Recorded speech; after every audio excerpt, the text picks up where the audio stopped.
Yoho, apa kabar nakama semuanya? Perjalanan Luffy sekarang mencapai Yonko Saga, sebuah konflik yang disinggung sejak arc Punk Hazard, di mana pada arc tersebut Luffy bekerja sama dengan Trafalgar Law untuk menghancurkan Kaido. Luffy juga pada waktu itu sempat berpendapat bahwa ia berniat menumbangkan seluruh Yonko, asalkan jangan Shanks terlebih dahulu. Sehingga dari kata-kata Luffy ini tidak menutup kemungkinan bahwa Luffy akan bergelut dengan Akagami no Shanks. Luffy saat ini berada di Wano Kuni. Meski ia adalah seorang rookie, Luffy sudah membuat dua Yonko marah besar kepadanya. Yonko Kaido dan Yonko Big Mom benar-benar marah atas apa yang telah Luffy lakukan. Dan kami kepikiran sebuah teori yang agak gila, yang sepertinya perlu kita diskusikan bersama-sama. Karena jika pemikiran kami ini benar, maka ini menjadi sesuatu yang mengerikan. Dan hal yang akan kita bicarakan adalah, apakah Big Mom juga hasil dari eksperimen Dr. Vegapunk? Baiklah, tanpa basa-basi lagi, langsung saja, mari kita mulai. Awal mula peran teknologi benar-benar terlihat dalam cerita ini adalah dari arc Punk Hazard. Yup, arc yang sama di mana Luffy serta Law memantapkan diri bahwa mereka berniat menjatuhkan seorang Yonko. Di arc Punk Hazard, kita melihat seekor naga buatan, kita melihat adanya buah setan buatan, dan kita juga melihat proyek gigantifikasi. Memang sampai sekarang Kaido belum dinyatakan sebagai orang yang dulunya dijadikan eksperimen pemerintah dunia atau eksperimen Dr. Vegapunk. Namun, banyak sekali poin yang menyatakan bahwa Kaido relevan dengan ini semua.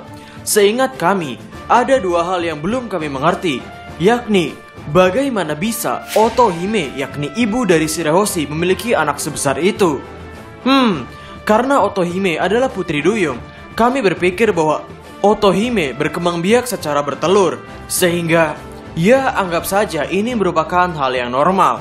Lalu ada satu lagi hal yang lebih keren, yakni bagaimana orang tua Big Mom bisa melahirkan anak sebesar itu. Ukuran orang tua Big Mom hanyalah semata kaki Big Mom. Ya, itu hanya candaan, tapi setidaknya sudah menjelaskan bahwa bagaimana bisa seorang manusia memiliki anak sebesar ini. Dr. Vegapunk dikatakan memiliki otak yang kecerdasannya lebih maju 500 tahun daripada peradaban yang sekarang. Dan sebenarnya, bukan hanya di zaman Dr. Vegapunk pemerintah dunia melakukan eksperimen.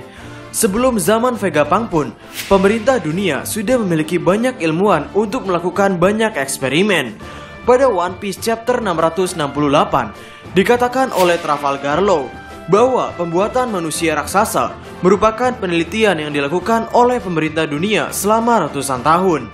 Kemudian, Law berasumsi bahwa proyek ini dilakukan untuk militer. Jika mereka bisa menciptakan pasukan yang terdiri dari para raksasa, tidak akan ada yang bisa menentang mereka. Dari perkataan Law ini, kita bisa mengatakan bahwa proyek gigantifikasi merupakan penelitian yang sudah dilakukan selama ratusan tahun. Karena arc Punk Hazard merupakan awal dari teknologi dan awal dari Yonko Saga ini dimulai, kami merasa curiga bahwa Yonko Kaido dan Yonko Big Mom merupakan perwujudan dari eksperimen pemerintah dunia. Yonko Big Mom merupakan hasil sempurna dari eksperimen proyek gigantifikasi, dan Kaido merupakan eksperimen dari buah setan buatan. Bukankah ini menarik? Kedua Yonko yang superior, mereka sama-sama memiliki desas-desus bahwa mereka adalah hasil eksperimen. Dan sampai sekarang, kita masih belum mengetahui hutang budi seumur hidup Kaido pada Big Mom itu apa. Kami pernah berpendapat bahwa itu merupakan hutang budi ketika mereka berdua masih berada di bajak laut Rocks. Tapi, kita tahu bahwa di setiap misteri One Piece, ada banyak sekali kemungkinan yang bisa terjadi. Dan bisa jadi, jawaban dari misteri itu tidak dipikirkan oleh kita semua. Sehingga, apakah hutang budi seumur hidup Kaido pada Big Mom adalah ketika Big Mom menyelamatkan Kaido di Punk Hazard? Sebenarnya kami agak ragu tentang hal ini. Mengingat, Big Mom tidak berada di lingkungan pemerintah dunia. Ketika Big Mom kecil, ia dibuang oleh orang tuanya dan menaruhnya di Pulau Elbaf. Yang menjadi menarik adalah anak-anak proyek identifikasi umurnya adalah balita, bahkan bisa lebih muda. Yang membedakan adalah mereka memiliki kekuatan dan tubuh yang sangat-sangat besar. Dan jika Big Mom adalah cerminan dari proyek identifikasi yang sukses, ini akan menjadi masalah besar bagi dunia. Karena seorang Big Mom yang masih kecil mampu untuk memporak-porandakan Elbaf sendirian. Padahal raksasa yang Big Mom hajar waktu itu memiliki ukuran yang juga lebih besar dari Big Mom.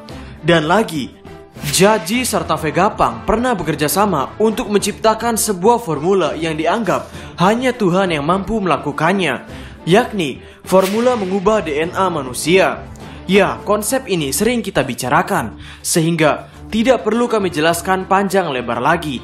Alasan kenapa kami memiliki firasat bahwa Big Mom merupakan anak yang dijadikan eksperimen gigantifikasi adalah karena sepertinya DNA yang diubah tidak akan turun pada anak-anaknya. Meski Big Mom memiliki ukuran yang sangat-sangat besar, ia bahkan setara dengan Kaido, anak-anak Big Mom memiliki ukuran yang normal. Ada yang kecil, ada yang besar. Dan Lola yang memiliki ayah serta ibu yang sama-sama memiliki ukuran besar saja, Lola lahir dengan ukuran manusia yang normal, yang mana tingginya setara dengan Nami. Sehingga ini bisa menjadi poin bahwa DNA murni Big Mom sepertinya adalah DNA manusia normal. Dan kami juga pernah membaca pada postingan di Facebook. Tapi sebelum itu, ini bukan berarti kami menyerang seseorang. Kami tidak bermaksud untuk merendahkan atau apapun itu. Yang kami baca pada postingan tersebut adalah tentang keluarga yang mana memiliki orang tua yang sangat cantik dan sangat tampan, namun memiliki anak yang fisiknya bertolak belakang. Sehingga ada beberapa orang yang berasumsi bahwa operasi plastik yang dilakukan oleh orang tuanya tidak bisa diturunkan pada anaknya, dan anaknya merupakan perwujudan asli dari DNA orang tuanya. Ya, intinya seperti itu. Itulah yang kami tangkap dari postingannya. Sekali lagi, kami tidak bermaksud untuk menjatuhkan siapapun di sini, dan jika kami salah, mohon dikoreksi. Oke, mari kita lanjut. Ketika kami membaca Wikia One Piece tentang gigantifikasi, kami teringat bahwa Caesar juga ikut campur dalam proyek gigantifikasi ini. Caesar pernah memaksa anak-anak untuk memakan obat-obatan dan bahan kimia, yang mana hal ini sebenarnya bekerja. Subjek perubahan Caesar ini berubah menjadi raksasa. Namun hal ini membuat dua hal. Yang pertama, membuat Caesar dipecat karena pemerintah dunia menganggap hal ini sebagai hal yang tidak manusiawi. Yang kedua, kita tahu bahwa hal ini menyebabkan efek samping. Dan efek sampingnya adalah membuat mereka adiktif atau ketagihan terhadap obat-obatan. Dan hal ini juga sempat disinggung oleh Law pada lembaran manga yang sama ketika Law menceritakan historis proyek gigantifikasi. Jika manusia gigantifikasi di Panghazard itu adiktif terhadap obat-obatan, Big Mom juga memiliki masalah adiktif. Namun bukan pada obat-obatan, melainkan pada makan makanan manis, terutama permen. Memang, di dalam manga tidak dikatakan secara gamblang bahwa Big Mom ketagihan akan permen.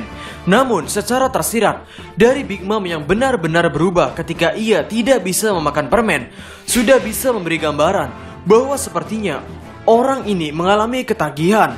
Sebenarnya bukan hanya permen yang membuat Big Mom ketagihan. Intinya, ketika Big Mom tidak bisa memakan ataupun terutama hal-hal yang manis, Big Mom bisa menjadi murka dan hilang kendali. Ini bukanlah hal yang bagus. Dan lagi, Big Mom benar-benar tertarik pada proyek gigantifikasi. Ia mendanai Caesar untuk melakukan proyek ini. Bahkan, setelah lab Vegapunk hancur, Big Mom membuatkan lab khusus untuk Caesar. Big Mom memiliki keinginan untuk bisa mengobrol dengan keluarganya yang memiliki ukuran yang sama besarnya dengan Big Mom. Bukankah ini menarik? Dari poin-poin ini menjelaskan banyak hal bahwa sepertinya Big Mom merupakan cerminan dari bagaimana proyek gigantifikasi berjalan sempurna. Kesimpulannya adalah, ada banyak poin yang mengatakan bahwa Big Mom merupakan hasil dari proyek gigantifikasi. Mulai dari ukuran orang tua dan anak yang berbeda. Kemudian ketika Big Mom melahirkan anak-anak, anak-anaknya cenderung tidak ada yang sebesar Big Mom. Mereka sama seperti manusia normal. Kecenderungan terhadap obat-obatan yang dialami oleh anak-anak gigantifikasi Panghazard mencerminkan bagaimana Big Mom benar-benar adiktif terhadap permen. Big Mom juga benar-benar hilang kendali ketika ia tidak memakan permen. Sehingga Kami pikir dua Yonko ini berkaitan langsung dengan pemerintah dunia. Dan untuk Kaido, sebetulnya kami tidak menganggap bahwa Kaido memakan buah setan buatan. Namun, justru Kaido lah yang menjadi subjek untuk dibuatnya buah setan buatan. Sebagaimana Momonosuke memakan buah setan buatan yang benar-benar mirip seperti milik Kaido. Ya memang buah setan buatan Vegapunk ini dikatakan gagal. Tapi sejauh ini, buah setan buatan tersebut berjalan dengan sangat baik. Dua Yonko, Big Mom dan Kaido, mereka memiliki keterikatan yang mendalam. Mereka pernah satu kapal, mereka memiliki satu visi, mereka merupakan teman lama. Sehingga sepertinya menarik jika mereka berdua juga adalah cerminan sempurna dari eksperimen pemerintah dunia. Big Mom adalah hasil sempurna eksperimen gigantifikasi, sedangkan Kaido merupakan subjek untuk dibuatnya buah setan buatan. Ya, ini merupakan topik yang benar-benar menarik. Bagaimana menurut nakama semuanya? Berikan komentar kalian atau berikan koreksi kalian semua atas teori kami tersebut di kolom komentar di bawah. Jadi, kami Diskus OP dan terima kasih banyak.